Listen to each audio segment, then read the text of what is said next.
மக்களே எல்லாருக்கும் வணக்கம். எல்லோரும் எப்படி இருக்கீங்க? நல்லா இருக்கீங்களா? இன்றைக்கி இட்லிக்கு வடகரி பண்ணலாம். இட்லி ஆர் தோசை எதுக்காக இருந்தாலும் வடகரி பண்ணலான்ட்டு ஒரு மைண்ட் செட்டு. ஸோ கடலைப்பருப்பு ஊற வச்சுட்டு அது ஒன்றும் பாதியமாக மிக்சியில் அரைச்சிட்டு அது கூட இஞ்சி பச்சை மிளகாய் போட்டு அரைச்சிட்டு வீட்டில் ஒரு அரை அழகு அந்த அளவுக்கு கம்பு மாவும் கேழ்வரகு மாவும் இருந்துச்சு. அது எதுவுமே பண்ண முடியாது, கொஞ்சமாக இல்லை இருக்குது.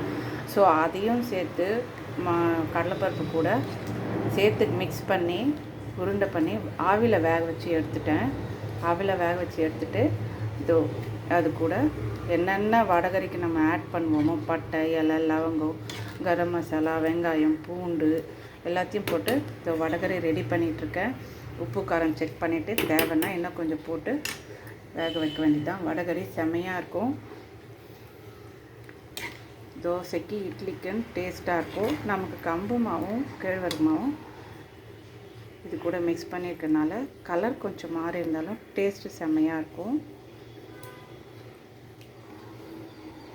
லைக் பண்ணுவோம், சப்ஸ்கிரைப் பண்ணுவோம் மறக்காதீங்க வியூவர்ஸ். தேங்க்யூ, பாய்.